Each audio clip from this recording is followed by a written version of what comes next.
Perfect. It's been really wonderful talking to you and getting a sense of your journey and how you engaged with Good Morning Portugal before and now coming to the meetup as well.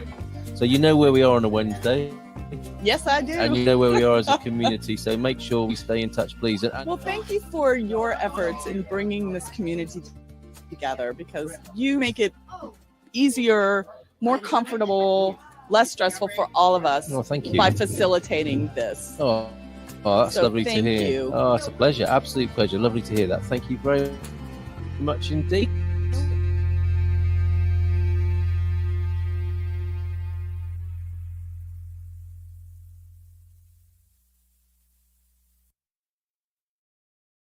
Well, that's our hope, to make it easier and less stressful to come here to Portugal. Yes, and I know there is distress and eustress, and a little bit of eustress is quite good to get you motivated. Thank you, Daniel, for that.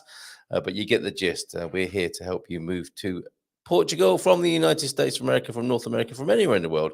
But this is our Sunday morning program here actually in Portugal on 1 o'clock in the morning to encourage, support and nurture your dreams to move this way over the Atlantic and be here with us in Portugal. I say we because Mrs. M is also here.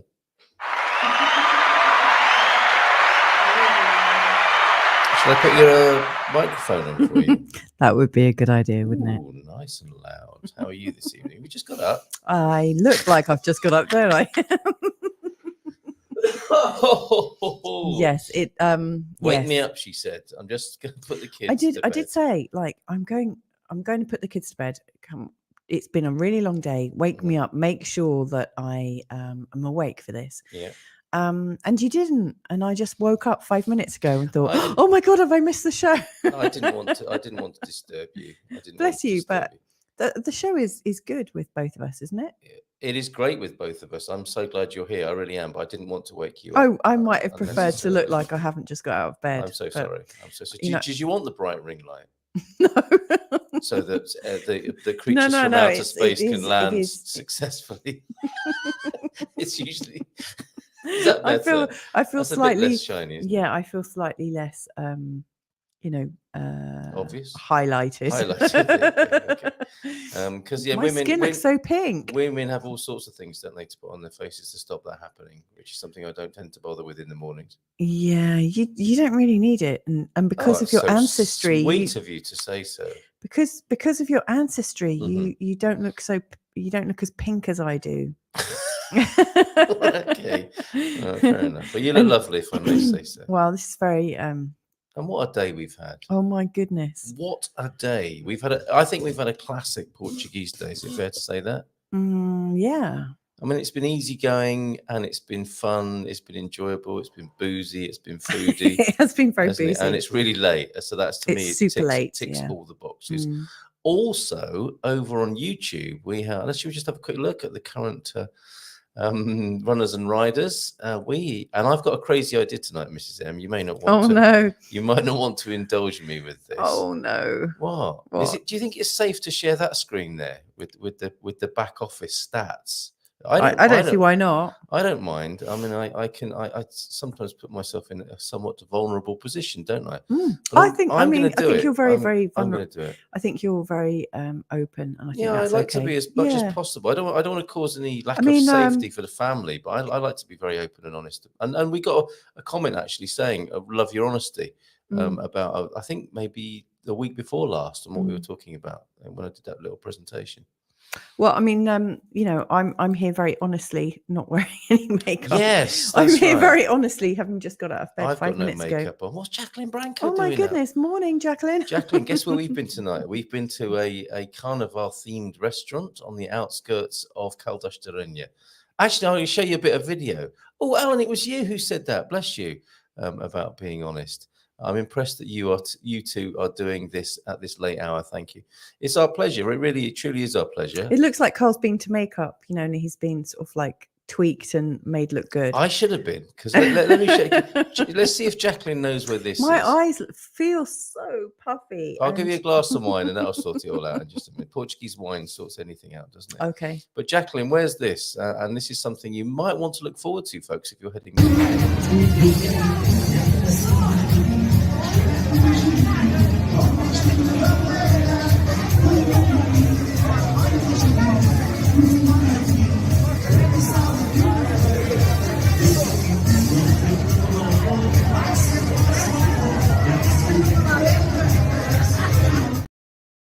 It was like going back to the 70s in England. It was wasn't good fun. And that's not a cruise liner, everybody. No, They- I mean that's the first time we or a went to this holiday camp. particular restaurant. I don't know if it's like that every Saturday, or That's whether it was true. like that because of Carnival. Yeah. And if you were thinking, oh my goodness, hideous fashions, people were actually Who like, says, if you said to yourself, "Ooh, hideous fashions," this is not the show for you. I hope nobody like said that. people don't normally walk around Portugal in tutus of fluorescent colours. I Just had my to let way, you know. If I had my way, I did compliment one of the waiters, didn't I, on his tutu? Were you there when I said that? I No, said you look but very beautiful tonight. Did you? And he took it very well. Oh, Yes. yeah. Our kids were very impressed by the capes that They all the loved it. all the men were And wearing. the capes, the cakes, Mm. the food, the buffet, that they could choose all their favorite foods. It was like I said, didn't I, as I sat down with Bobby and his family, I said, this is like every meal I've ever seen in Portugal in one room. Yeah. It was incredible. It was incredible. So well done. I wonder if I mean, it wasn't like going for fine dining, was it? Like it was a real a real kind of crazy experience. It was like an all-you-can-eat buffet of every kind of food you could possibly imagine. yes. And a party as well. No, it doesn't sound very it was- appetizing when you put it like that, Jacqueline. No, but In the industrial zone. Well, there was you know industrial what? amounts of food. But you know what? It was absolutely amazing. incredible, We man. had so much fun. It Mm. was great. And the kids loved it. And we made new friends and all sorts of different things were Yeah. happening. And we sure did, Jacqueline. We had a lovely time there. Yeah. It's called Lisboa XL, I believe, is its full title. Mm. And we'll tell you more about that because this is the custom of this show. The institution that it is this our fourth or third? It might. I have no idea. No Yeah, say. they do lots. They do lots of events there, and they do them very well. I've got to say. Bummer. What does that mean? Why, Tom? I'll come back to you in a minute. Alison Walsh also tuned in from Pennsylvania. Wow, we've got loads of different people. Yeah, I think we're I getting. look terrible. What? It has been such a long day for us today. Yeah. Because like when we left that restaurant and we'd been there a couple of hours and we'd filled ourselves up and we had some nice drinks and then we found out that it was all included in the price. And Carl obviously had been. It's really funny actually because we met new friends and you'd actually been chatting in this really lovely hotel. Oh yes, the Marriott. I'm taking everybody there tonight as well. Oh, fantastic! So we went from somewhere really posh, and our kids absolutely loved it and said, "Oh, we belong here." They were very very Our happy eldest there. said the cheese is exquisite here. Didn't he? And our daughter Lord. absolutely loved the toilets. She said, "Oh, this is so nice. This is where we belong." Yes. And then we, went to this like bargain restaurant that just had so much joy and energy and that's what I mean about life. it being a quintessential Portuguese day. All of Portuguese life has been here today. And then we said, "Oh my goodness, it's Carnival today." So we went to the carnival after that. Yeah. So then we drove to our local beach, which is just a few minutes drive away from where we actually live. Yeah. And we can actually walk there from our house. And there was a flipping carnival and it was amazing. Flipping carnival. There was piratas. It was a pirate carnival. It was amazing. And we're going to go back there again tomorrow because I've got a video. We've got friends visiting from there, from a different part. They're coming down to see us tomorrow. Yeah. So we're going to have an absolutely lovely time. And our kids are just so worn out. And, as I was putting them to sleep, I just fell asleep with them. Hence why I look so pink. I wasn't going to wake you up. You've had a hell of a day. You didn't pace yourself. No, definitely didn't pace myself. You was like, okay, we're coming back from Caldash at that place where incidentally Tom is saying the reason he said bummer is because I was commenting on how those weren't the normal Portuguese fashions. It's okay if you want to dress like Tom? that, Tom. If you want to dress fine. like that, you'll be absolutely fine. And Tom has sent the badge in that he may well be sporting tonight. I want one of these. Ooh. Yeah, that's what it looked like after a few glasses of wine. It's a little bit out of focus, isn't it? Do you know what? Until I get my eyesight sorted out, I actually thought that was looking normal. You've got to save up for glasses. I must get my eyes checked. They're very expensive. That's Come one on. thing to say tonight. Top me up. Okay, no, I'm going to open the bottle live on the show. I've got so much to say already, and I haven't said the things I wanted to say. But spectacles are expensive here in Portugal. So the next crowdfunding on our coffee page might be to get you a pair of glasses, so that the world doesn't look like that to you. Yeah, we went to a new part of our area today. I mean, we've been living here for a while. Did? What was that? We went to a new beach. Oh, Praia del Rey. Yeah, we went very, very close to a new beach. Stop, Mrs. M. Mrs. Back up the truck. Okay. Yeah, because I wanted to do a little review of the week, Mhm. because it's been a busy week. I got some new slippers. As well, I can show them later. We're approaching Carl does like a nice slipper. I do. We're approaching 1,000 subscribers, and that's what I was going to do. I was going to take you backstage to show you how many subscribers. And my crazy idea was to stay on air until we've got 1,000 subscribers. Do you think I should do that? Oh my goodness! You might not be able to. I won't be able to. I need to go to sleep. Okay. So I might do that tonight. I might do that, and we would love it if you could tell friends to subscribe to this channel, and then I could go to bed. But we normally do a couple of news stories. The big news this week is the golden visa has been killed off, and there's currently one of our our dinner guest tonight, Bobby O'Reilly, channel sponsor. You can see in the top right hand corner of my screen, Your Home. That's Bobby is the supremo of that company. Lovely fella. Oh my goodness, we had so much fun with his family today. And the kids loved. I mean, afterwards we left, and our kids were like, "When can we see their kids again?" Yeah, so we're hoping to see them again in Lisbon. They were so excited. Why was I even saying that? Oh yeah, because Bobby's part of the team that's giving commentary on Portugal real estate. With that being the top story, that golden visa's over. But I put a video out at 1 o'clock last night, or yesterday morning. Yesterday morning. And that's had hundreds of views around the world already. So that's really good news. So thank you for that if you're one of those people who watched that or has subscribed recently. But that's taken us up. Let me just show you the backstage now. Oh, it's perhaps not big enough, is it, to see? If I go to the dashboard. Oh, yeah. Can you see that on your screens now? 986. So 14 subscribers is what we're looking for. And do you think I should stay on air until we get to the 1K live on air? Do it. All right. Okay. I'm up for that then. So if you're watching already and you haven't subscribed, could you please do that and take us that way? Or if you're a sadist, you might not want to do that and see this guy this British guy in Portugal just watching and just presenting with no one subscribing. That would be so painful. That would be so naughty of people, wouldn't it? Andy Klein is in as well. Andy, how are you doing? How are things happening? Oh, a snafu. Oh dear. Bonoit's dropping in for friendly voices. Snafu at the embassy might be later getting back, like an unfortunate event. Snafu. What? Americans will be able to tell us what snafu stands for. There are a number of acronyms. Maybe you won't. Maybe you could send it to me by WhatsApp if it's really filthy. But a snafu is something not good that's happened. Oh. Or a plot twist, a mess up. Okay, but good to see you. And we are here. We are your friendly voices friends here, Andy, and you support us in so many ways. And we're very grateful to you for that. So let us support you this evening. If all we can do is offer a soothing balm and offer you a virtual glass of Portuguese wine, let it be that. But let us know how we can help, if we can help practically as well. Scott, great to see you. Tuned in briefly for the meetup on Wednesday. That was a beautiful day on Wednesday. Look at that. That was the sunshine later on that same day. We had some lovely footage and a couple of lovely interviews on Wednesday afternoon. Spoke to T-Duck. That's up as a separate segment on the YouTube channel as well. His strategy coming, him and Mrs. Duck, their strategy coming to Portugal is well worth a listen to, and his life philosophy and his love of Portugal. I think the headline, what is it he says on our website? I've put a link to what our conversation. I could live here for the rest of my life.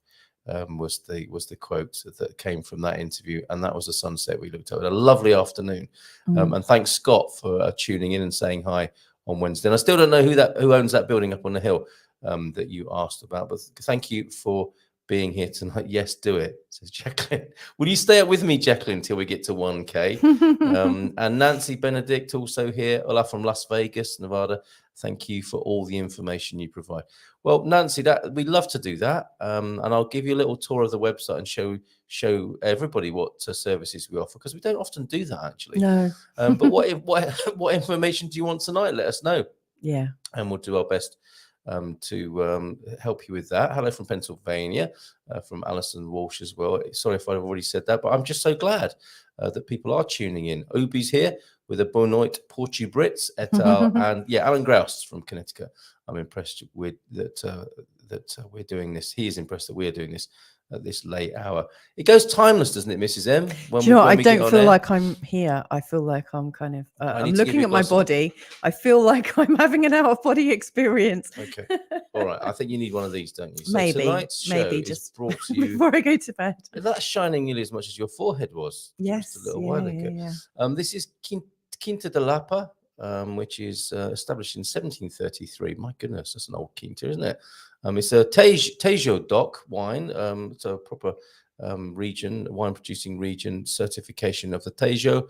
Mrs. M thinking, just get on with it and open the bottle. So I will. I mean, we were driving back from our evening out, and just before we stopped off to celebrate Carnival, and we said, hey, let's get a bottle of wine for the show tonight, because that would be a really nice thing to do. And so I popped into a cafe that I'd never even been in. It's, you know, like we've been here for 18 months and there's probably enough cafes / bars here for like one a week to try out a different one. And you know what it's like? More than that. Really? I was going to have what was it called? A different beer for the year. I was going to do when I wasn't drinking and I was going to start again. I was going to go to a different cafe every day, but I just thought it's funny that we live in such a small town and yet there are so many different places that you could go to. Good choice. I bet that cost a fortune, didn't it, Mrs. M? It cost €5. I went in with like €20, you know, not really sure how much they would charge for a takeaway bottle of wine. And they were sort of really embarrassed. You know, they were kind of like, well, people don't normally come here and ask to take away. Yeah, they were really sweet. And in the UK, if you go in and get if you ask for a bottle of, you know, and we've been in this situation, haven't we, in the UK? You really enjoy. Pretty sure everyone that's British will have been in that situation. And you say, pass your glass over. You say, oh, can we get a bottle of wine to take away? We're really, you know, we've got the flavour now, and we're in the mood. Yeah, that'll be £25, please. Right. No, I don't want the glasses as well. I just want the bottle of wine.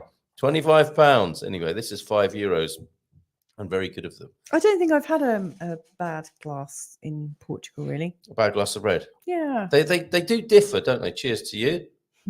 Should we, you've got that really good microphone over there that should have picked up that. So I'm in a tumbler because I can't be trusted with these tall glasses. I've got a grown-up's glass. I'm hideously clumsy. Right. Well, what do you think? Excuse me. It's very nice. Yeah, it's got those robust, I think they're probably Touriga Nacional grapes in there. But why are you laughing? I sounding like an expert. The funny thing is, talk like that. I'm not. I don't actually know you as an expert. I know you as somebody who's, I think, a generalist. You know, somebody who knows a lot about many subjects. Yeah. And knows how to get information. So it's really interesting to hear you like talk with some certainty about something. Touriga Nacional grapes. Yeah, I mean, apart from like jazz music or things that you're really, really an expert on. I sound like such a talking about red wine and jazz.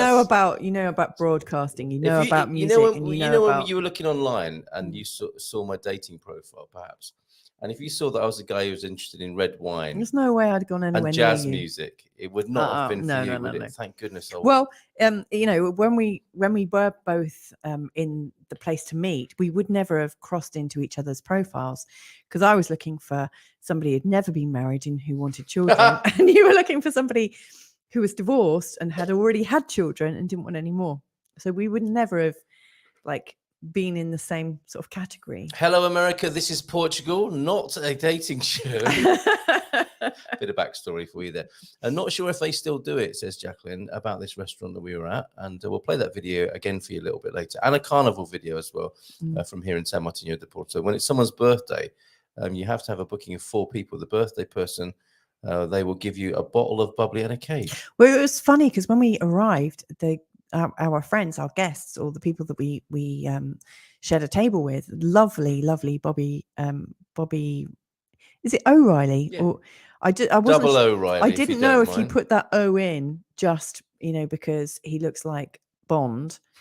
So it's Bobby O'Reilly. Him and his family said, "Oh, who's got the birthday?" So I wasn't sure if, I think that offer is still on, Oh yeah, that's right. because we were talking about It's a birthdays when we huge arrived. place, and you could find yourself singing "Happy Birthday" about 6 or 7 times in one evening there.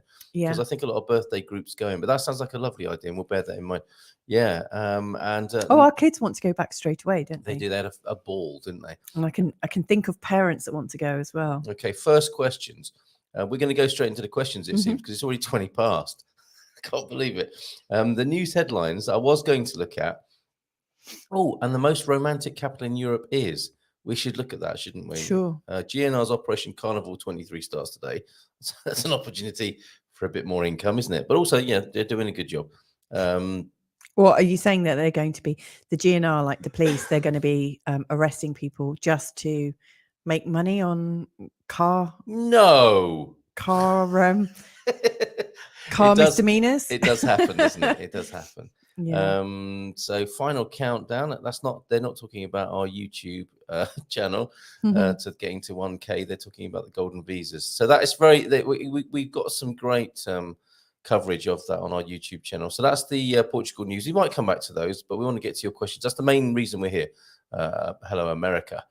This is Portugal, is to answer your questions. Over on the Portugal resident, President Marcelo decorates businessman who owes 2 million euros in tax. Everybody owes 2 million euros in tax here, so don't worry about that. Really? Pretty much, right? Or it just feels like it. What else have we got over on the Portugal resident? There was another one I thought you might like to have a look at. Housing package. This is part of which was the end of the golden visa housing package. Despite the end of the golden visa, it's been condemned as an attack on private property and not especially helpful to the people it was meant to be helping. So we might come back to that. Although that suddenly feels a little bit heavy, Mrs. M, doesn't it? Given the mood we might we be had in this here. really kind of light-hearted feel, didn't we? Yes, it had a great day. So maybe we don't go there. Or we go there later. Let's see. Let's just go quickly to. I like Tom's question. You're 986. We haven't. I've said I'm going to stay here until we get to 1,000. Yeah, you might be here all night. Love. And it hasn't even moved. May I just say? Yes. It does look like you've been working hard at this forever and ever and ever, but yeah. You helped to grow a channel with other people. You can say who they are, Mrs. M. Okay, Expats Portugal. Yeah, in fact, let's do a good shout out for Expats Portugal. Yeah, and like it was over 13,000. Is it what? 14, it's about 13,000 now over on Expats Portugal. Yeah. Yeah, so like when I see you show like 986, I think you look like a rookie, doesn't it? Oh yeah, you're not a rookie at all. Noob. Yeah, you're not a noob at all. No, okay.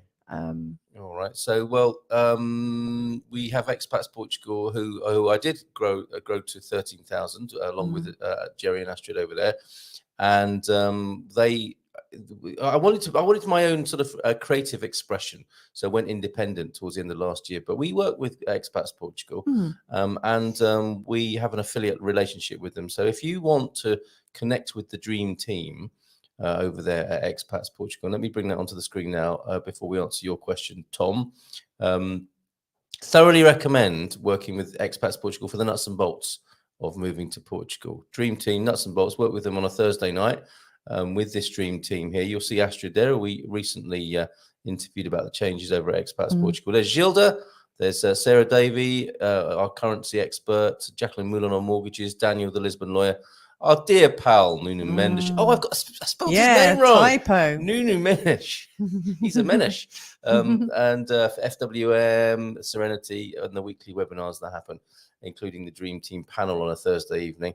Those are the people to go to for the nuts and bolts parts. What we do with the Portugal Club now, me and Mrs. M, is more the kind of spiritual side, personal development side, and being in a community of people. I like to call it feeling at home. We help you feel at home. Yeah, we help you feel at home. We help to create a safe space for you to explore your whole migration. And I think that's kind of important. We forget that, we're actually not just moving here on a sort of practical nuts and bolts level, but you're moving your whole life over. And I think, the kind of support that we can offer that way is really, really useful. Yeah, and if you want to join Expats Portugal, if you've been thinking about it, if you do so via our affiliate link there, it will be a win-win. It'll be a win-win-win. It'll be a win for Expats Portugal. It'll be a win for you because you get all sorts of discounts, especially off Gilda's team's wonderful services with your D7 or whichever visa means you use, as well as a whole bunch of other perks and benefits. And we'll get an affiliate cut as well. So we're very pleased to share Expats Portugal for all reasons. And we focus on a different part of the process that Mrs. M has alluded to there. Find out more about that in the Portugal Club on the home page. So that there was a great question and some other lovely comments. There's so many comments. Yeah, this coming is great. It's really this is lovely. great. We've got a bit of a critical mass now, I think, on Hello America. This is Portugal. So I think it is worth us staying up till 1 in the morning. Only I need to actually set an alarm and put makeup on next time. Don't give yourself too much of a hard time. Now, Tom did send me a message earlier on and said your wife will like this. I think he said something along those lines, Tom. And now for the serious question: where do you find European Portuguese classes? Duolingo is Brazilian, and I use Memrise and Drops. Anything else? And you sent me this screenshot, didn't you? Brazilian Portuguese. The women have the final answers. What do you think, Mrs. M? Do women have the final answers? No, I don't think that. Really? Yeah, I don't think that. Okay. That's not my experience of life. I was happy to leave it there. But to answer Tom's question, then we haven't. Oh, you have had two kinds of Portuguese classes at least, haven't you, in your time here? No, just one. That lady up north. Remember those? As well as online with Joanna. What lady up north? The lady up north who taught us in the park a couple of times. She was a character, wasn't she? Whose name cannot be mentioned. Yes. Yeah. She was a teacher of English, I think, wasn't she? But she taught us Portuguese. And it didn't go especially well. And there's no disrespect to her. I think it's just, you have to, excuse me, it's your preferred learning approach. And chemistry is quite important in these situations, isn't it? Yeah. And is this wine making us cough? I don't know. I think... It's not a very good advert for the wine, is it? Yeah, I think it's really important to get the chemistry right. I've got a fantastic, really, really good, if you like, a teacher who is easygoing, very responsive, and works in accordance with your own interests, as opposed to doing the A1 and A2 qualifications. And she will get you ready for those qualifications if that's where you're heading. But she'll do it at your own rate and speed and, in the best way for you. So, for instance, I would meet up with Joanna just once a week and I would say, she'd say, what's on your, radar this week? Because, I speak French quite fluently already. And so, I'm not that worried about learning a new language. It's kind of an experience. And it's really important that I can just say what is going on in my life. And so she would be teaching me things like, how to say my child has just vomited and I've spent the whole week doing lots of extra washing. Yeah, because not everyone needs that, do they? But you do. No, but she teaches you what you need to say to be able to have a conversation. Yeah. And in doing so, you're learning about the rules of grammar. And so I always found her really, really fun. Yeah. She's really, really lighthearted and she's a professional teacher. Yeah.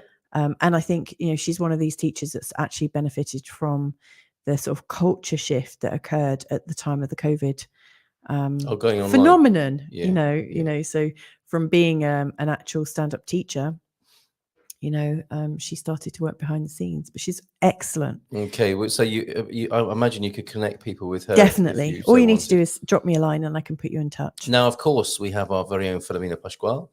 There's Mia as well. There's Talk the Streets being mentioned here by Alison. Thank you, Alison, as well. I think there are many ways, and you put in brackets there, that is European Portuguese, and that's a key distinction. It's important, isn't it, to get a European Portuguese teacher to make it most effective. Filomena does one-to-ones. Mia's is an online system. I've put the link to our Learn Portuguese page. And there's a bit of fun on there as well because we've got the facial Portuguese approach. The many faces of the wonderful Marcus doing his different Portuguese responses. A serio face, I like that one at the bottom there. And Warren Sharm, I don't know actually. Really, I wonder if this comes out if we press this button. I did it in Portuguese. wonder if that's coming out for everybody. I don't know. did it in the Portuguese. 15 minutes per day to join the elite. Even tried it out on the street. Nothing like doing it in In Portuguese. But no one laughed or scolded me. A waitress Warren's even here. brought me out a cup of tea. The Uber driver offered to show me nothing like Doing it in Portuguese. So it's Oh, a yeah. shake, shake, shake, shake, shake. You rattle, legend, roll. Warren. Oh, let the Portuguese down in my soul. Yeah. Oh, shake, shake, shake, shake, rattle, roll. Let the Portuguese down in my soul. Let the Portuguese down in your soul. I do hope you could hear that. We could and enjoyed it Yeah. here. Warren's here. Do you know The man himself who wrote that. He's here with us tonight. Amazing. what I would say? I know it seems really important to learn Portuguese, like European Portuguese, as opposed to Brazilian Portuguese. But you know what? In the last 6 months or so, I've been noticing that there are a lot more Brazilians that I'm meeting in shops and bars and things like that. There's so many more Brazilians that I'm coming into contact with. And actually, their accent is that I find it actually easier to understand Brazilians speaking Portuguese than actual Portuguese. The accent is different. And yet, the Brazilians are completely understood by European Portuguese people, completely understood. So I don't see that there's a big issue with you learning, that dialect or that version of it. Yeah, I suppose you It's might easier not get for a my ear. Brazilian, It's much easier to understand. but in conversation, right? Yeah. You probably wouldn't learn with a Brazilian Portuguese teacher, would you? No, I mean, what I would say is if you're putting off learning Portuguese until you can find a European Portuguese app or teacher or something like that, you're doing yourself a disservice, because you could start to learn it with a slightly different accent, and it would still really help you to come on. Right. So I would I love that You can comment from the Salvation Air Force. I recently had a Force. close shave with a Brazilian. I'm going to show Mrs. M a meme now behind the scenes. I hope it's not a Brazilian. I can't possibly share this. Oh, it was sent to me on Facebook on the distinction between Brazilian and Portuguese. Maybe I will show it. I tell you what, if we get to 1,000 subscribers tonight, I will show it, which might immediately get me banned. Yikes! What is it? It might get me banned immediately from YouTube. You've got so many comments coming in. Are we going to read those? We better, hadn't we? Yeah. And Philomena, this is a lovely testimonial. Philomena's great, Hey, isn't Jeff. she? Yeah, we've hung out with Philomena. She's fantastic. She teaches swimming as well. She does, doesn't she? Until our child vomited in the pool. And she nearly drowned. So I wouldn't. Better at language. I would definitely recommend Philomena for language and not swimming lessons for your fair enough. special daughter. Yeah, I mean, she wasn't hired on that basis. No. To be fair, was she? Philomena is wonderful. I learn as much about the culture as I do about the language from her. So Jeff's already having lessons with Philomena. And you can get in touch with her from our pages as well. So let's make sure we're not. You know me, Mrs. M. I don't like to miss on any single. Look at this. Snafu is a situation normal, all fouled up. Oh, fouled. That has been changed. I cleaned it up for YouTube. You can imagine what I really meant. Yes. So I had a bit of a snafu there. Yes. And I mean, can we help at all? Let's find out what's going on with that. Thank you, Alan. The grouse spouse just became a subscriber today. Thank you so much, Alan, and your spouse for doing that. Yes, do it. So Jacqueline's encouraging me to stay up until I've got those 1,000. I mean, if I'm going to do it, I do need you to just not watch. And if you've already subscribed, the snafu is just underneath. What do you mean? Just go underneath. You'll find the snafu. What, there? No. One down. But I'm just saying to Jacqueline, yeah, fair enough, do it. But could you tell friends? Like, there's this poor guy who's desperately trying to get to 1,000 subscribers and text a friend. I mean, not this time of night if you're in Portugal, or maybe they're at Carnival, aren't they? They could put it out on the announcement, couldn't they? At Carnival. Subscribe to this channel now. Okay. But anyway, you get the gist. If you could tell people, that would be great as well. Thank you for that question. Thank you for that question, Tom. So this is the snafu situation from Andy Klein. He's saying the embassy thinks it's returned our visas. UPS thinks otherwise. Right. Okay. So that they are not lost in translation, but lost in transit, possibly there, and may turn up at any minute. So fingers crossed, Andy. With that, I'm sorry you find yourself in that situation. Bon dia, everyone. Carl Hyde. Looking forward to seeing you in March. We did confirm that today, I think, Carl, didn't we? And Tom Smith, iTalkie. There's a lot on YouTube, so there you go. Nubianet, thank you for that. A recommendation there. The Global Nobles, look at this. Thank you for your support, Global Nobles, and you, Andy Klein. And if you do want to support us, you can go to our homepage. And there are lots of different options. Not everybody wants to do financial support. You know, there are many ways of supporting and being part of what we do, and you can find out how to do that at goodmorningportugal.com. In another tab, please don't shut this browser. Bon dia from Lisbon, from both of you. How are you? Global Nobles, how are you? Like, have you had a good day? What's Carnival doing in Lisbon? Like, Yeah, how's that going? I'm guessing it's noisy in Lisbon tonight, right? Yeah, there you go. Judy is here as well with a bon night from Florida. Thanks for doing this ungodly hour for the two of you. I have a serious question too, which Come on, tell us more. Judy, I wish I had a drum roll here. I read an article. I've got a rim shot. It's not quite the same. I'll have to get a drum roll. I read an article today that said well-educated Portuguese college grads are mostly leaving and emigrating to other countries. Yes, I believe that is the case, and has been going on for years. Jody. Sorry, did I call you Judy? I beg your pardon. That would be Jody, of course. What's going on with us here, Mrs. M? Your microphone's so good. I think everyone's still got that. So UPS in Portuguese is oops in English. Sounds like it, I'm afraid, doesn't it, for Andy at the moment? The reasons were complex. Certainly some of them cultural, but high rents and low pay preventing them to have a life independent of their parents was definitely part of it. And that it's sad, isn't it? Portugal, of course, Jody is not alone in that phenomenon. So philosophically, I wonder what becomes of a country where most of the incoming immigrants are either old farts like me or digital nomads. Well, I think there are ways. It's an interesting question. It can be a win-win. It doesn't need to be. You don't need to be necessarily pricing people out. And I think one of the things that I find so encouraging about the community that that we tend to mix with is people are very sensitive about this, aren't they? And they want to give back and not to have too much of a negative impact on the culture. Very mindful of it. So I don't think that should. I wouldn't want that to upset or undermine your passion and positivity for moving to Portugal. And it's something that I think can be addressed. You know, you can give back and you can find ways of, in the long, when you've got settled in, of addressing this, you know, and having a win-win. And I don't think anyone should take this burden on individually either. It's a collective thing sorting this out, isn't it? Coughing again. I thought you were going to say you feel like crying hearing that. It's a pretty sad situation. No, I really hear your question. I think it's a really intelligent question to ask, because, yeah, I mean, I think the Portuguese are quite curious about what it's like to be in different countries. Yeah. But I just think,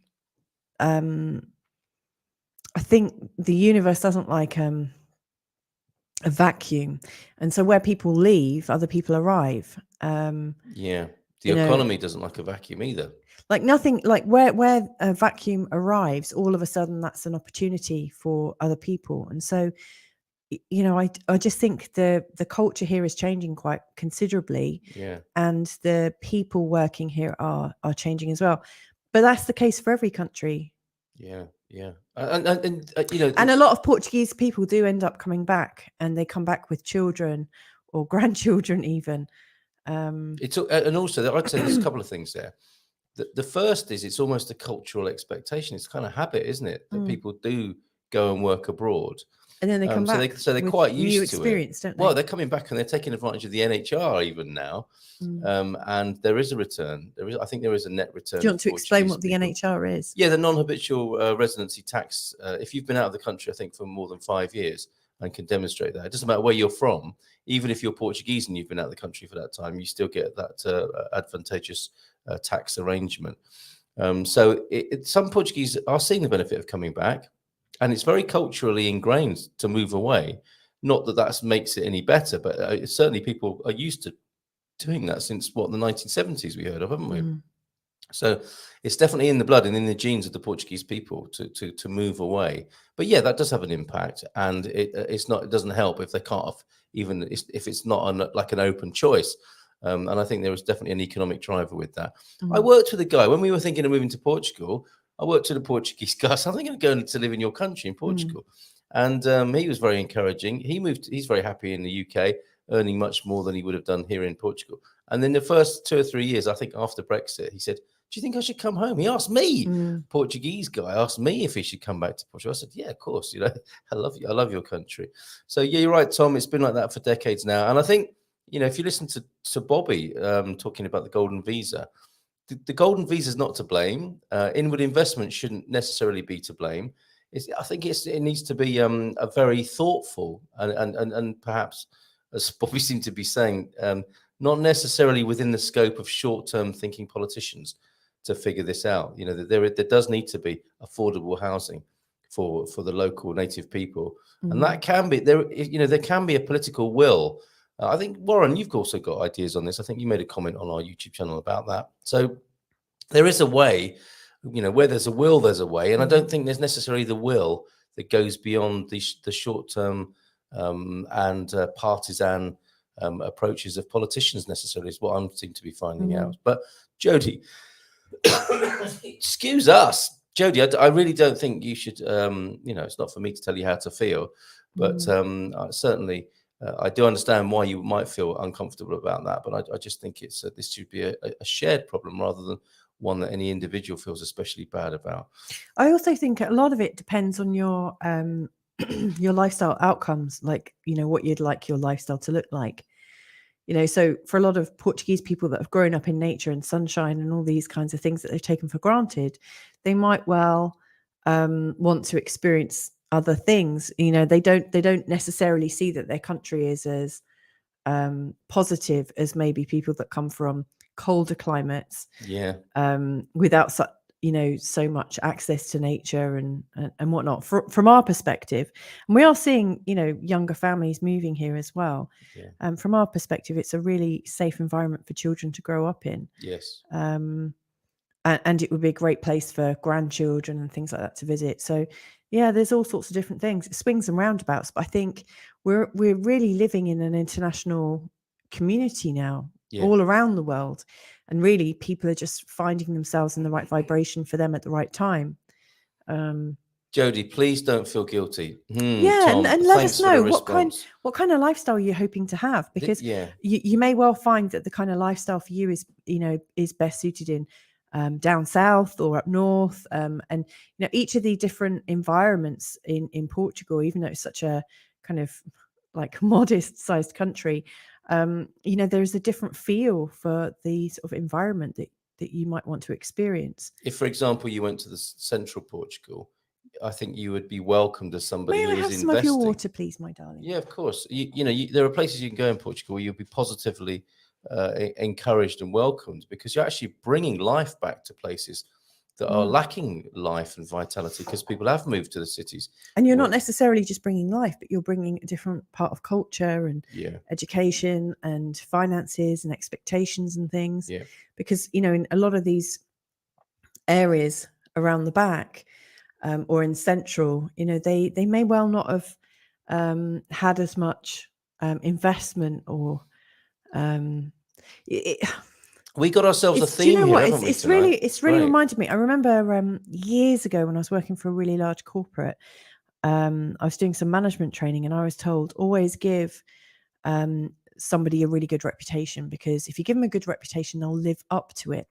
And my thoughts about central Portugal or some of these like smaller villages, they may well not have had this, like, they may not have been given the good reputation to live up to as you might get in some of these big cities.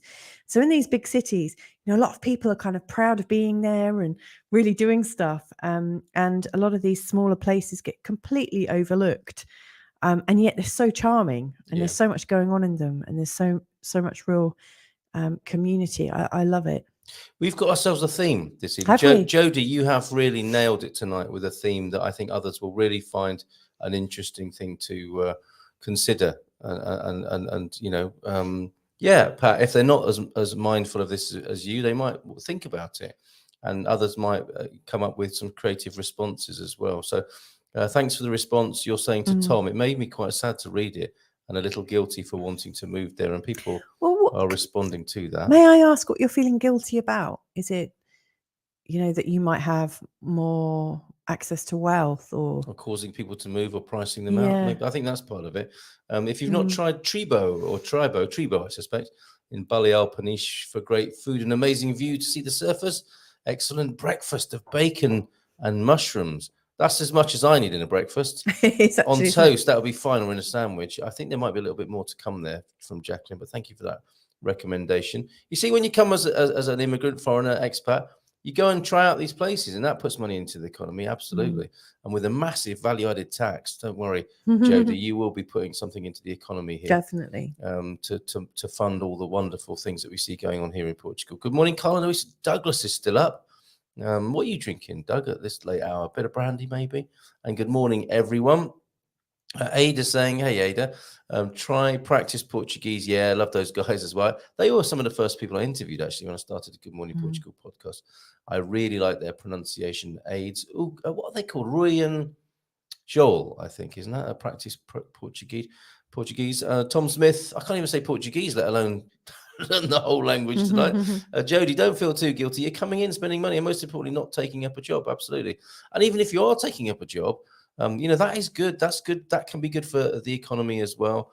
There's so many on costs I was finding out in this last little while of employing people. That it's all good for the economy in many ways.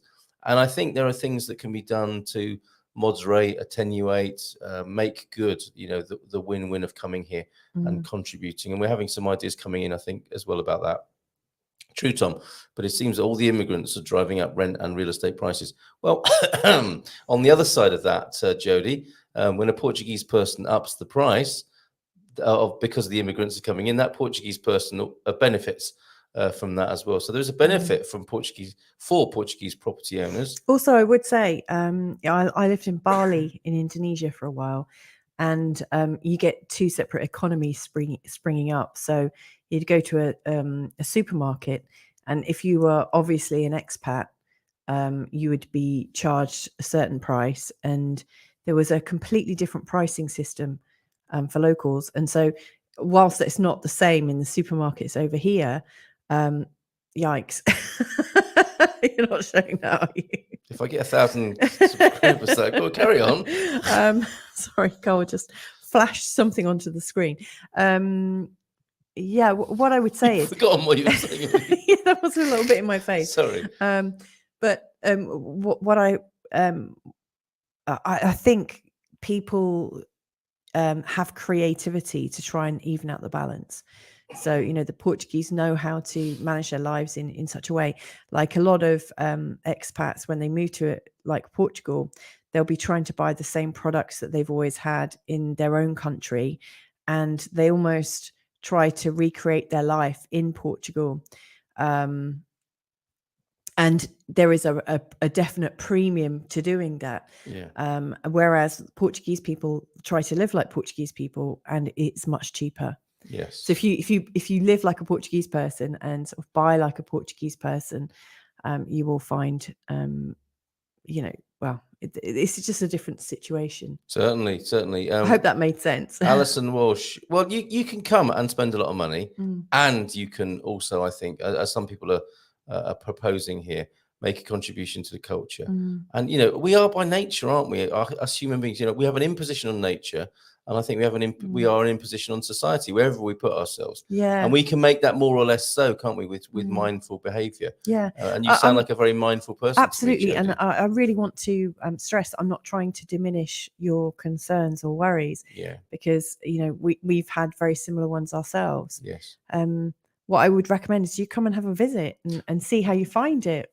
Well, one such thing, and I don't know if this is going to come out at your end here as I try and hit this drop-down menu, but of the support services we do, we mentioned the Portugal Club earlier on, which is us with the touchy-feely parts of, not literally, of moving to Portugal. We've got the dream team. We do consultancy and coaching one-to-ones with people.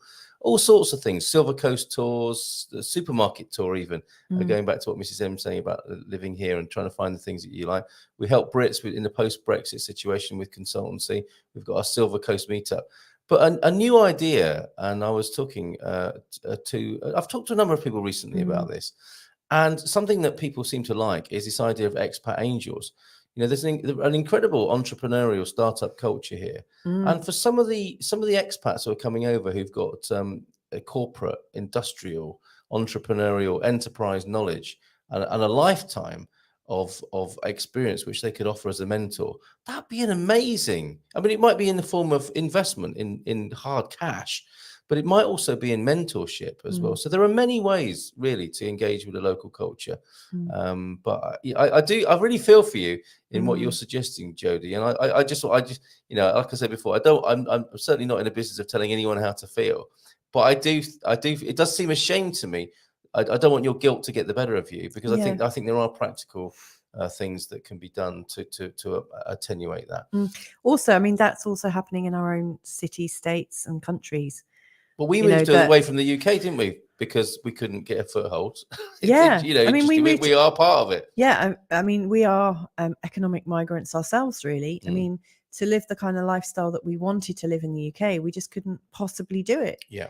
You know, we didn't want to both work full time and and have stressed out kids and us stressed out trying to like manage this kind of traditional Western lifestyle. We wanted to be able to take it much slower and easier and not to work so hard. Yeah.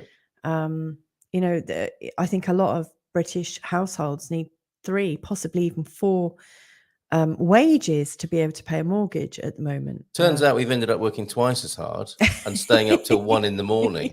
But we're doing something we absolutely love. But we loved what we do. You know, we absolutely adore what we do. So what's going on? Not a single subscriber despite I'm not staying up to get 14 subscribers at this rate. I'm going to be here till like next Saturday, possibly next Sunday. I think you should just go to bed. I think you should go to bed and enjoy. So I won't be able to show that. I won't be able to show that picture to celebrate the Brazilian. Do you know Portuguese. what? I think not a good idea. Okay, that may be true, Jodie from Ada, but a great many of the immigrants are from former Portuguese colonies. The Portuguese are hardly in a position to now complain about them coming to Portugal. Interesting perspective there and point of view, Ada. This is a country of great acceptance, and I guess that really does depend on impact and how that's managed. I think it's really important that inward migration is managed in a sustainable way. Other it does cause problems. Let's face it.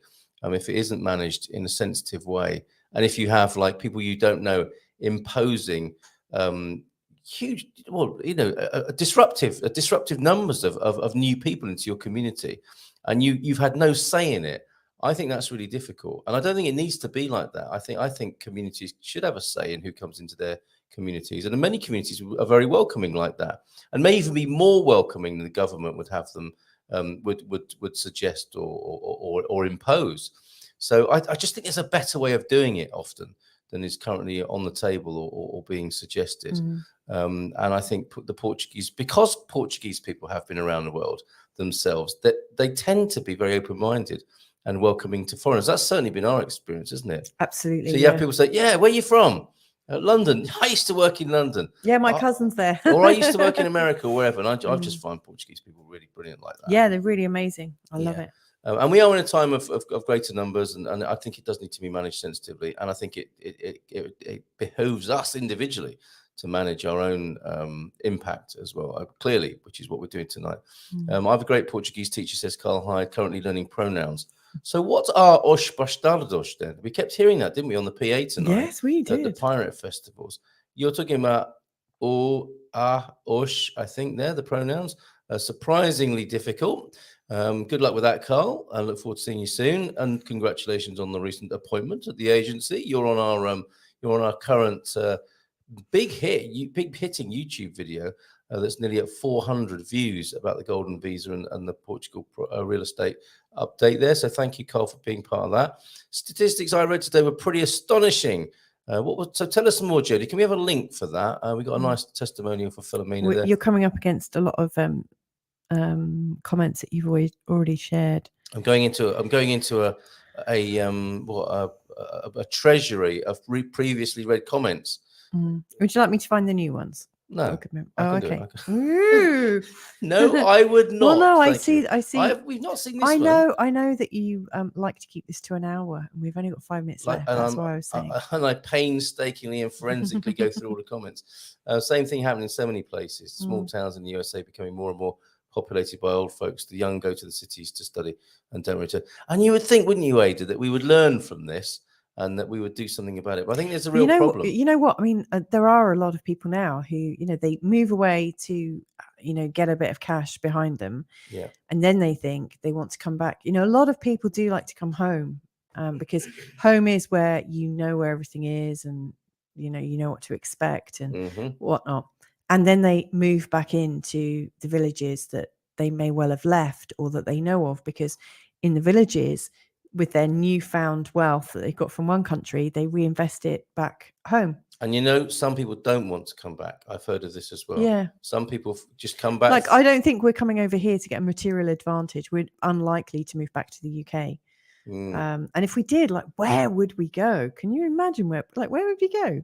Yeah. What even feels like right for us?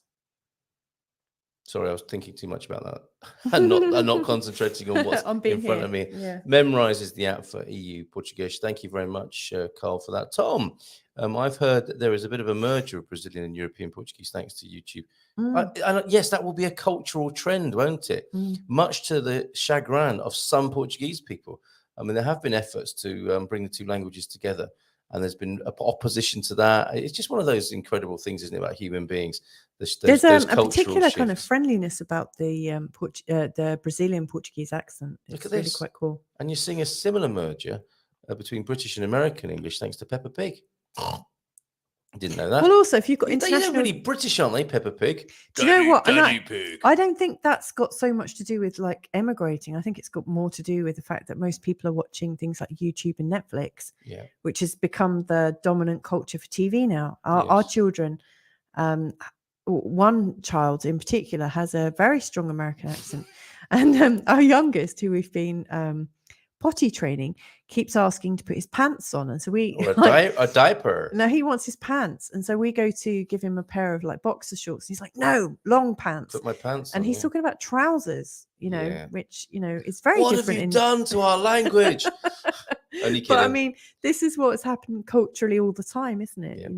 There are these changes. Spot on, Ada. That's what I was saying about the NHR. It's available to Portuguese people as well. I'm seriously considering giving back by volunteering at a ministry that works with recent refugees. How lovely. That's beautiful. Well said, Tom. Good suggestion.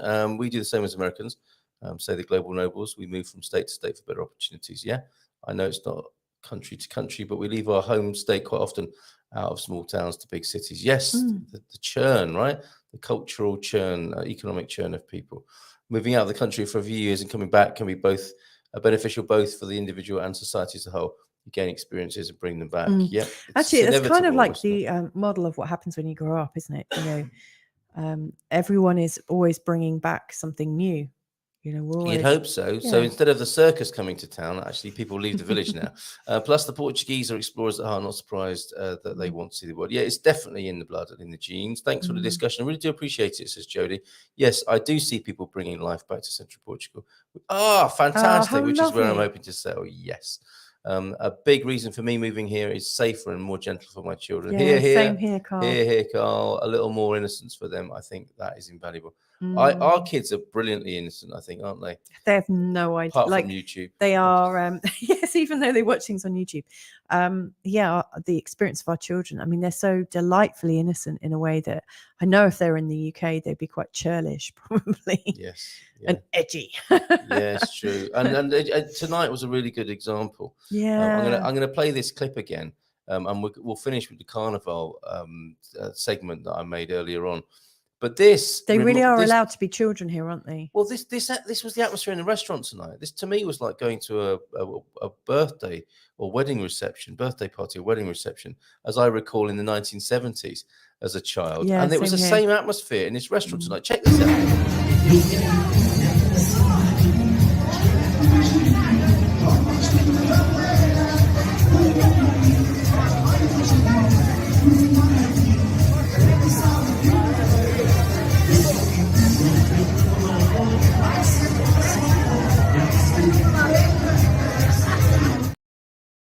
see that clown there? I think we've seen a lot of clowns and pirates tonight, but isn't that beautiful? Yeah. So well said there, Carl, about the innocence, and it feels like the old days a little bit, and I'm all for it. Jodie, I also do follow several families building lovely lives with their adorable children being raised on small holdings in nature. Oh yes, I mean, funnily enough, we were going to Jodie, do that, weren't we? that really was our plan. And it just hasn't happened like that. Like for us and how we earn money, we absolutely need to have a really good internet connection. Yeah. And it was a little bit hit and miss getting a good internet connection in different parts of Portugal. Yes. We were in some real black spots for a while, weren't we? We may well end up back out there. I'm sure we will at some point. You nailed it, Louisa, for Jodie. Oh, I wonder how. Tom, I couldn't agree with you more that living in other cultures is life enhancing other cultures, but the interviewees of this article said that they were never coming back. Oh my goodness. I'd love to see the link for that. I'd love to interview them, actually. Yes. I'd love to know. I just think it's such a personal thing. And I really just think this world is getting so much more international now. Mm-hmm. Really is. Of course. And of course, as there is this new, more international feel in Portugal and a new sort of like altered international feel in like the UK, because there's lots of different people, different cultures in the UK. There will be a new counterculture springing up everywhere. Yeah. And we just won't see it straight away, will we? I mean, these things take years for us to really absorb. But like what you saw in that video, there's this kind of like almost unapologetic and unself-conscious kind of culture. Like everyone's like, there was no posing, was there? Everyone was just like being themselves and having this great time. And like Carl said, it reminds him of 70s England. It reminds me of my mum and dad used to have membership, or they still do actually, of like a social club in the UK. And it just reminds me of all of the celebrations that I went to as a kid, where there's this sense of community and occasion, and nobody gives a damn if it looks like it's a bit, I don't know, like uncool, I suppose. Uncool, yeah. People are really cool and comfortable with being uncool, and that is cool, isn't it? That is cool. I think that is cool. And I just love the unself-consciousness of it. It's really, really innocent. People are up and dancing as soon as they possibly could. Like all the old grannies and the youngsters. And dancing really, together really as well. Of course, there's the old adage of never say never, and we often don't understand that in our youth. Jodie, it's really lovely. It seems that many Portuguese have experienced Anglo-Saxon culture vicariously via TV and movies. Yeah. There appears to be some kind of halo effect. And when they encounter a real live native English speaker, they genuinely relish the interaction. They really do. I've never had the halo effect. Interesting. I've never once encountered aversion or hostility, unlike in another number of other countries I won't name in case the French get offended. It's so funny. Salvation Air Force. I lived in France for 6 years, 5.5, 6 years. Guilty as charged. I mean, it was 20 years ago, 25 years ago. So the French culture may well have changed, but the Portuguese culture just seems a lot more yielding. They seem a lot more welcoming. What a lovely way of putting it. Well, and there's an old rivalry. It's like the Spanish and the Portuguese have their rivalry, don't they? Do you know what? Actually, having an understanding of the French culture has really helped me here, because so many of the Portuguese back in the 1940s went over to France, because back then it was a great place to go and to get work and stuff. So, a lot of people that are like moving back to Portugal are like grannies and grandpas who had emigrated to France all those years ago.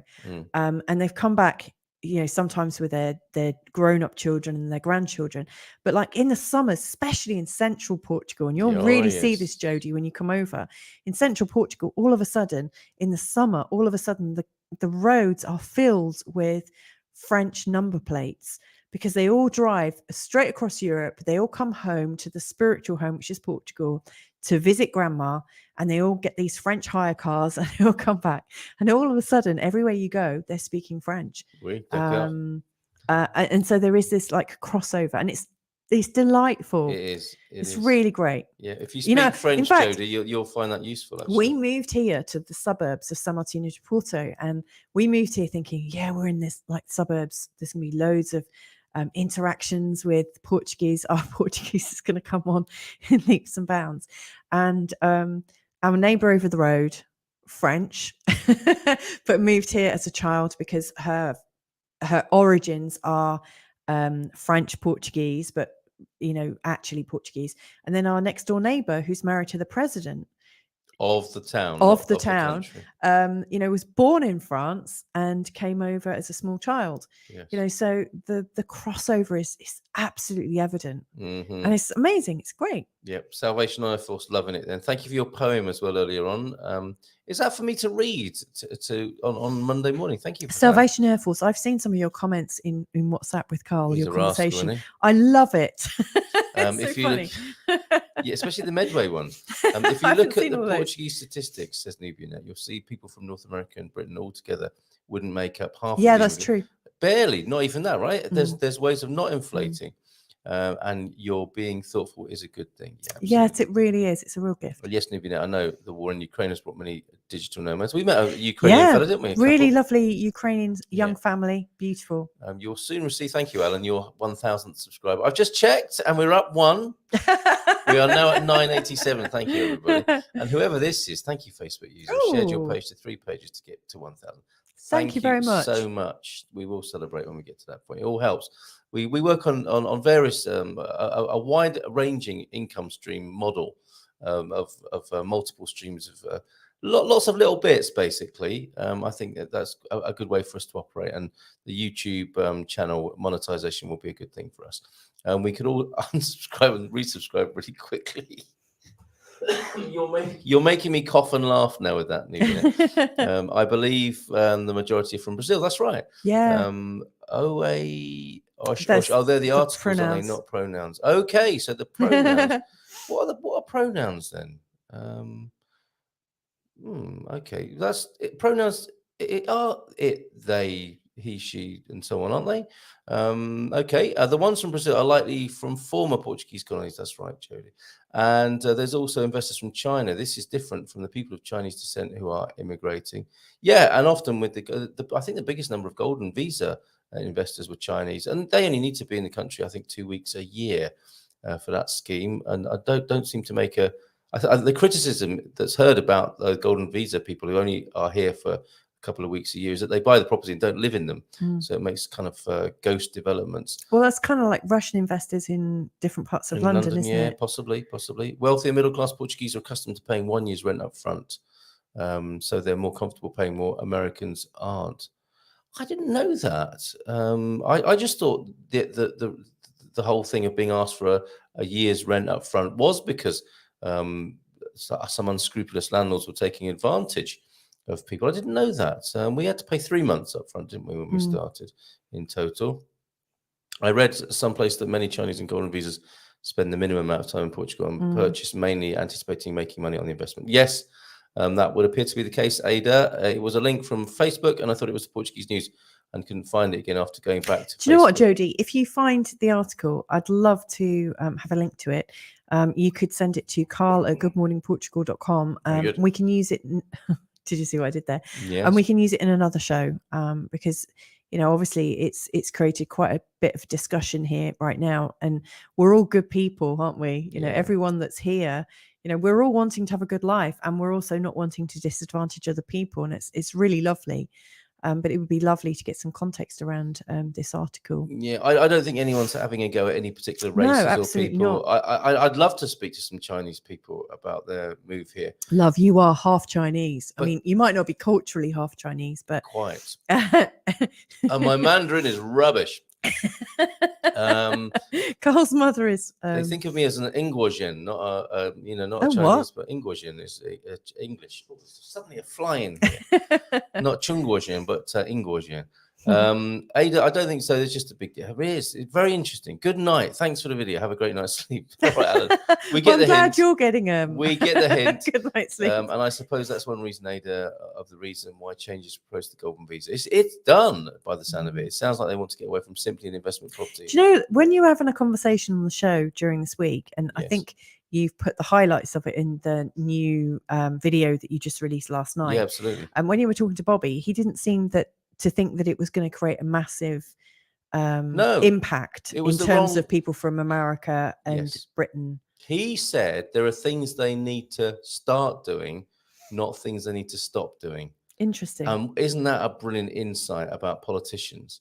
So, you know, to appease collaborators in a coalition, you will stop doing things possibly to gain favor and power, rather than doing positive, adventurous and progressive things, because that's too risky from a political point of view. I thought that was a really good point from Bobby. Well, you can, if you check out that video, what's it called, love? It's the last one that got published, I think, on our YouTube channel, but it's called The Golden Visa Killed. Nice bit of clickbait. It's true. It's a true story. But it's an amalgamation of 4 different people that we've you've got interviewed Raquel. over this We've got last Raquel week. on there from Lighthouse Consulting, talking about leases. We've got Carl, who's here tonight, and we've got Veronica from the American in Algarve, all giving a little bit of an insight into the current situation here in Portugal in the real estate department. And there is a reason why the word bureaucracy is of French origin. 5 years in France is a fair inoculation against Portuguese paperwork. So just the same over there. Portugal-curious still up as well. Hey. This unearthly hour, certainly for us lot. That's interesting, Louise. I probably won't get there until September, so I may miss it. But that sounds lovely. What were you talking about there? I can't even remember. Right, What was I talking about? Maybe the French invasion over the summer. The French invasion, yeah, Portuguese. You're more likely to meet someone in Portugal speaking French than Spanish. Definitely. Well said, Tom. In fact, when you first come over, if you do try a bit of Spanish, you're likely to almost create a bit of ire in somebody. Yeah. They won't be impressed. Yeah, don't do that. And I tell you what, if you do understand French, I found it really easy to learn. I mean, I found it easy to learn Portuguese. I'm not speaking it very well, apart from for what I actually need. I think it's like when you're practicing something and you immerse yourself in it, it's much easier. And I spend most of my time working with my clients who are all English speaking, or with my children. So I'm not really immersing myself in the way that I did when I was living in France, as you know, in my 20s and working with French people. But what I have noticed as I've been learning to speak Portuguese is that there's just so many crossovers. Like when you're looking at the verbs and things, they're so similar. So I just think you'll be fine. If anyone's got an understanding of French, it's really quite easy. The pronunciation, I think, seems to have more in common with French than it does with Spanish. Yes, they have quite a different identity, the Spanish and the Portuguese, I noticed. It's like English and the French. There's something about it. There's something about that relationship. It's funny because, like, if you go to like Lidl or Aldi, like two of the more European supermarkets, you'll see a lot of the products are in Portuguese and Spanish. So you'll have it written in Spanish and Portuguese. And when we first moved over, I realized that I was like looking at the Spanish and just assuming it was Portuguese. And it wasn't for a while, maybe 6 months later, that I started to notice, which one was Spanish and which one was Portuguese. But the spellings of the products are so similar. To me, it looks like the same language, but the pronunciation is completely different. T-Duck can speak Spanish and he can read a newspaper in Portuguese and understand it. But when it comes to conversational Portuguese, the accent's completely different. Yeah, the whole approach is different, I think, isn't it? In that. Okay, so we will go soon. It's clearly impossible for us to do an hour with you in your delightful company. Thank you, everybody. Thank you for all your comments and things. It's so lovely. I didn't answer the question. I think there was one earlier on about abandoned property and whether I thought it was a good idea for the government to seize abandoned properties. I actually don't.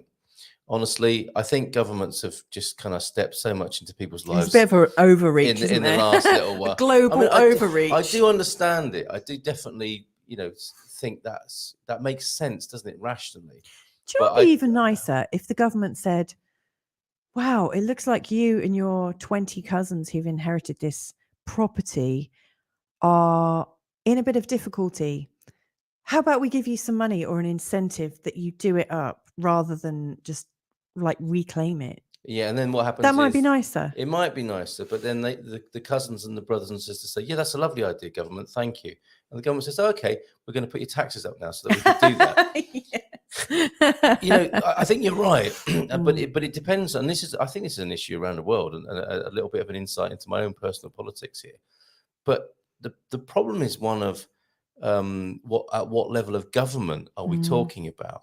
Now, I think local government in Portugal is quite impressive. People do seem to be able to do things locally and have a sense of local government that's not undermined or too determined by central government. And I would be all for local communities. Like I said about immigration, if local communities had a say in inward migration, that would be pretty amazing, wouldn't it? And That would be that doesn't amazing. mean, a load of NIMBYs saying, no, not in our backyard. What is a NIMBY? Not in my backyard. Oh, Literally. yeah. It doesn't need to be that, because some communities are like, yeah, we'd love some people to come here. We'd like to talk with them. We'd like to understand them better. We'd like to make them welcome.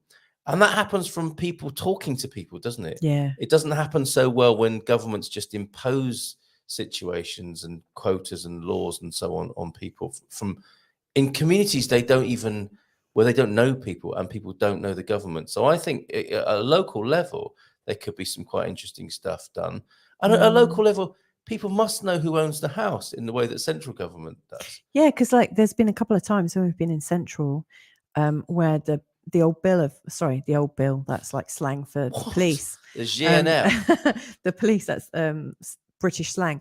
But the old bill have come over to check us out. So, for instance, when we were house sitting, noticed, yes. When we were in central Portugal, staying near Tamar, just on the outskirts of Tamar, we'd been to a kids' park because I say kids park, yeah, because we got kids, and there was this man with his kids, and he was speaking English to us, and he was kind of fascinated, and we were just chatting, and then later he reveals that he's a police officer, and then he invites himself over for a drink, and he brings his guitar and his son. I think I invited him. He invited himself, and you said, "Yeah, sure, come over." The funny weird thing was he turned up that same night. Yeah,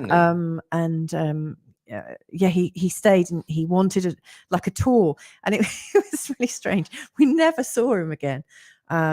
Just good bit of community policing. Yeah, I think he was doing community policing. Yeah. And then when we were living in Coria, not Coria, but a town in Portugal, on the sort of outskirts of Coimbra, we had some police officers come to check what was going on then, because we were living in a property that had been closed. It used to be a hotel, and it had been reopened after like 10 years. It was our shining years. So they were curious, and I think that's one of the benefits of these like local communities. People are curious, and they're kind of unafraid to just, like, they're not afraid to like come and say hi. I like that. I think there's no registry. You can't find out who owns a property. That's a weakness in the system. Really? If you could find out and make offers, I think that would help a lot. It can be done. It's a very painstaking process, but there's no online land registry where you can find out who owns a house and what's going on. And at the other end of the spectrum, there is a problem. I mean, Bairandis talks about this openly on the morning show. His wife is part of a family that inherited granddad's house, and it's been going on for 20 years, and the family can't agree on what to do with it. That's a problem. That is a problem, and that's why you do see so much dilapidation, and the inheritance laws aren't as unhelpful in that respect. That has worked out well in some areas, in others not so much. But I suppose people are always looking for a solid investment, and there is that, isn't there? It's part of our economic system as well. This is a reflection of how we do economics, I think. And so, of course, the pronouns. Thank you for helping me illustrate my ignorance and then educating me tonight. Appreciate that. Always happens. Ella, and them's some pronouns, methinks. Thank you, Ubi, for that.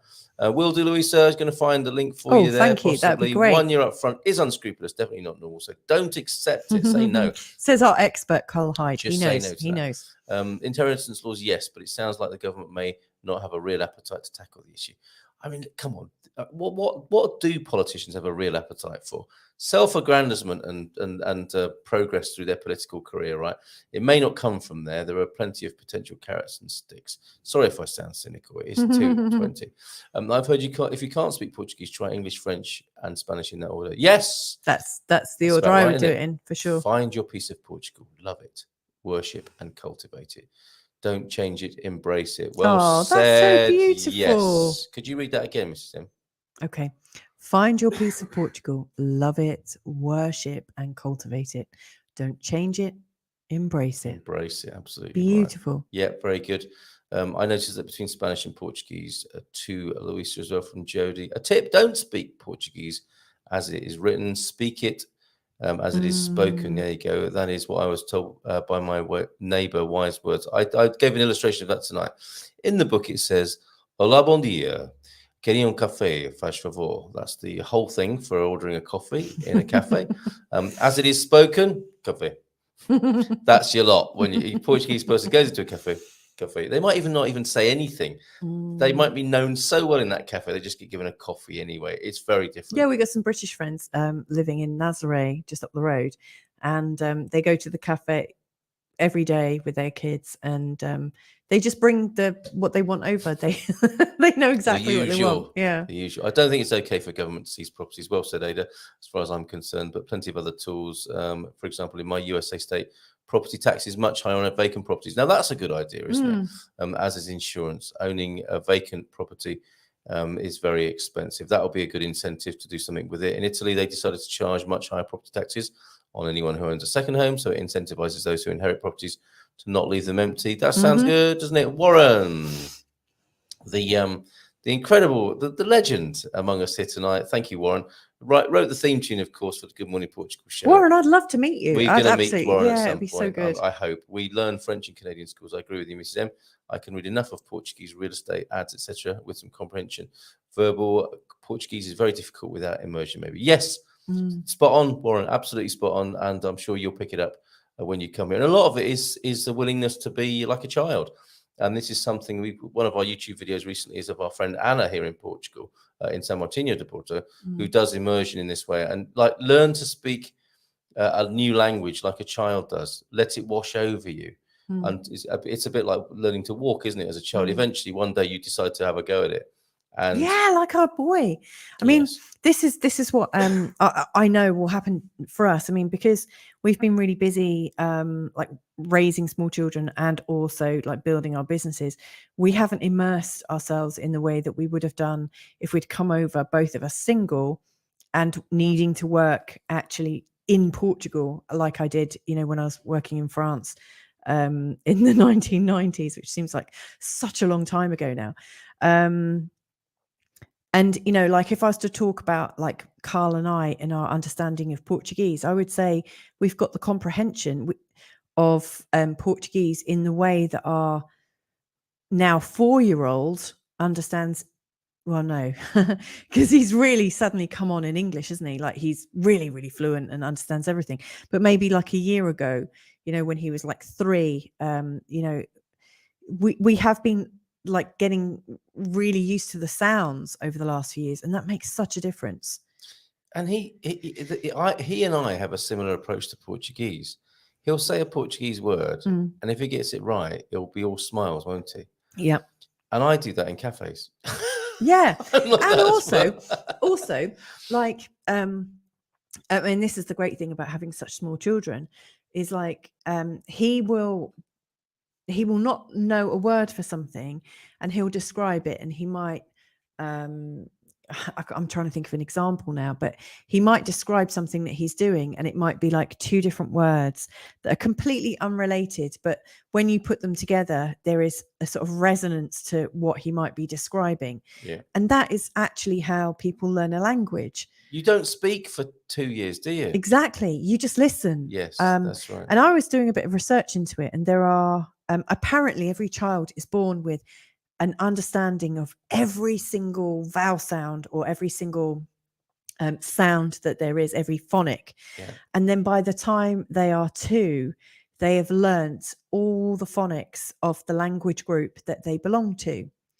And they don't need to do anything, like we're, as humans, we're programmed to understand all the different phonics. But by the time we're 2, we've differentiated which ones. And then by the time we're 3, we've like learnt to link a couple of phonics together, and we understand what follows next, and it starts to build from there. But it really happens from listening, and like as adults, we're really trying to trying to crack things and trying to be really rational, and actually what we need to do is just go for a flipping coffee, sit down, relax, and just ear roll into. That's why I do that, Mrs. M. That's why I do that. Well, Anna, that you had on your show, I mean, you know, like we're quite nice friends, and she says, oh, I just go out all the time and I go and sit in bars on my own. You know, and I just go and hang out. Wash over her. She listens to the does. radio, she listens to TV, Yeah. and she has not taken any formal lessons. And she's a star, isn't she? When you see her Oh, she's communicating, amazing. because she knows how it works. She knows how it works. And Jodie liked that interview. And if you're a little bit more rational and you like DVDs and stuff, then just watch your favorite DVDs that you know pretty much inside out. Yes. And watch them in a different language. I watched all of mine, like Buffy the Vampire Slayer, because back then I was in my 20s and I loved it. But I would watch it in French, and you know. Did you really? Yeah. I didn't know that. Okay. Well, that may well have influenced our dating. That's true. That's me and Red Wine and Jazz, and you and Buffy the Vampire Slayer.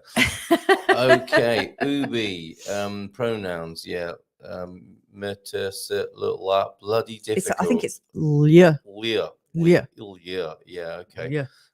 Yeah. And thank you for that, Carl. We're going to go now. We're coming up to an hour and a half on the show. It's flown by. Thank you for your wonderful company, and thank you everybody for asking your friends and family to subscribe. Oh, come on. Where are we now? Oh, 989. We are at 11 more to go. 989.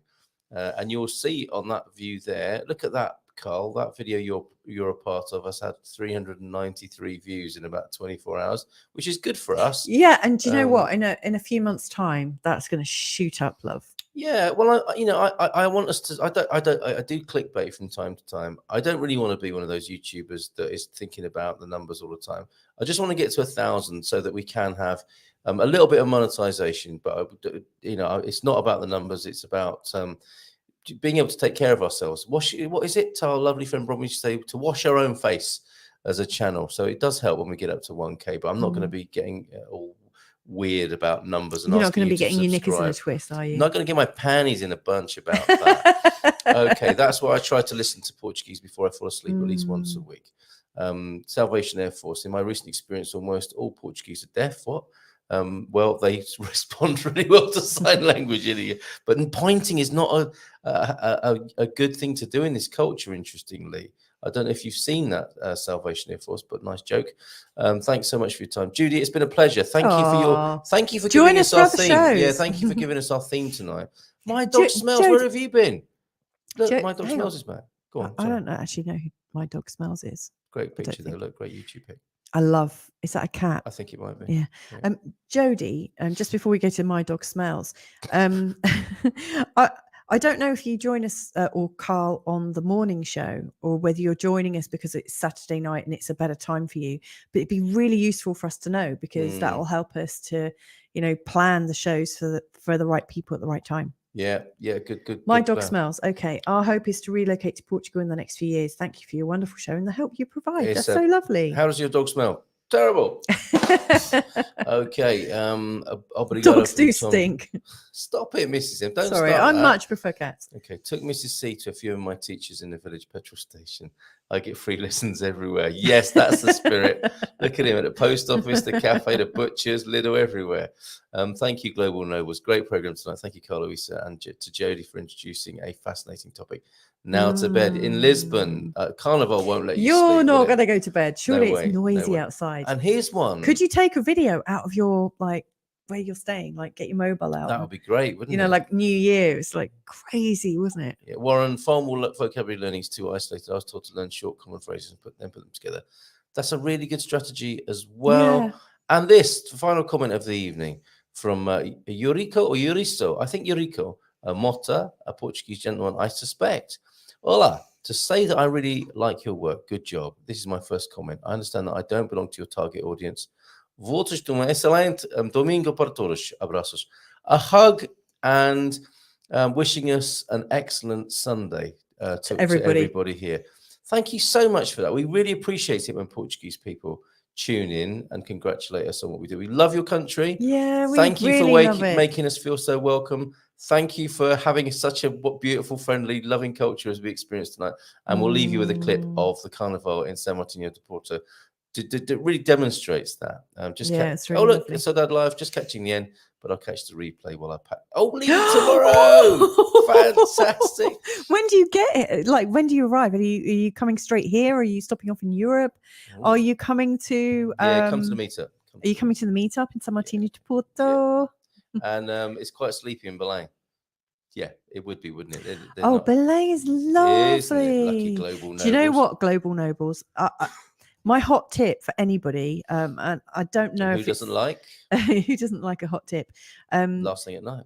Like when we first got here and hung out in Lisbon a little bit, we just had 2 children, and our little girl was just shy of 2 years old, and so we often walked around either with her in a sling or in a buggy. What do you call them? Strollers. Yeah. We call them pushchairs and buggies. And Belém is a great area, a great part of Lisbon, because it's so flat. It's fantastic, and you've got all of those amazing parks that cafe. and Do you museums. remember that lovely cafe I took you to? That is a fundraiser for a women's refuge. Yes, that was at the library, wasn't it? I got interviewed next door to the library. That was at Belém Library, and that's a great place. Like, if you've got kids, I ended up on a flipping video talking about how great it was. It was fantastic. You just have this amazing ability to show up and the find food, yourself on something. The women who ran it, they were fantastic. Yeah. That's a real nice find in Belém there. Thank you, everybody, for making giving us such a lovely pre-breakfast show. Yes. And hopefully next week when we join you at 1 a.m, Carl will have 1,000 plus. I think it'll have subscribers. It'll have happened by I'm then. sure it will have done. So here is, we'd like to introduce you to our little place. And I was thinking, this is fantastic. This town's got a carnival. And when it was getting too noisy, I could just look out across the Twinkly Bay. And I thought to myself, best of both worlds. Yeah, and when we're looking out that bay, it's the Atlantic Ocean. And just the other side. It's just so lovely. It was superb. So enjoy this couple of minutes of the carnival in San Martino before it's really got started. Because it was early. Oh, yeah, we were there early. 10 o'clock. So 10 p.m. We started at the Marriott over in, what's it called? Praia del Rey, which was extraordinary. We then went into Caldas. Yeah, you could smell the sea on the air there, couldn't you? It was really what wild. a day we've had, a truly Portuguese day, and it culminated with this. So enjoy this, and we'll see you soon. Thank you so much for being here tonight. Ciao. Lots of love. Bye. Beijinhos. Bye.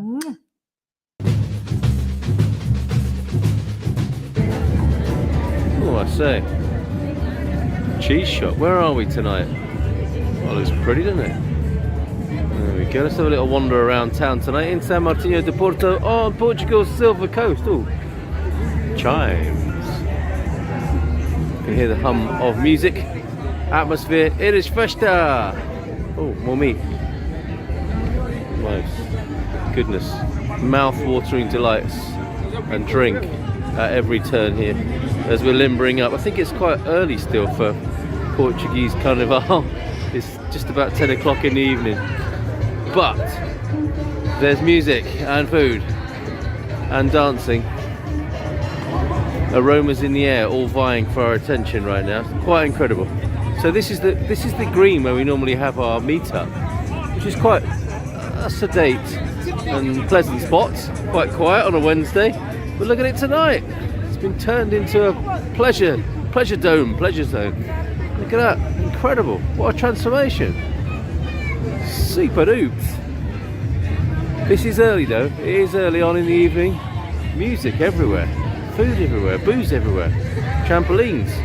You want to be careful with that combination, don't you? Of trampolines and booze and food.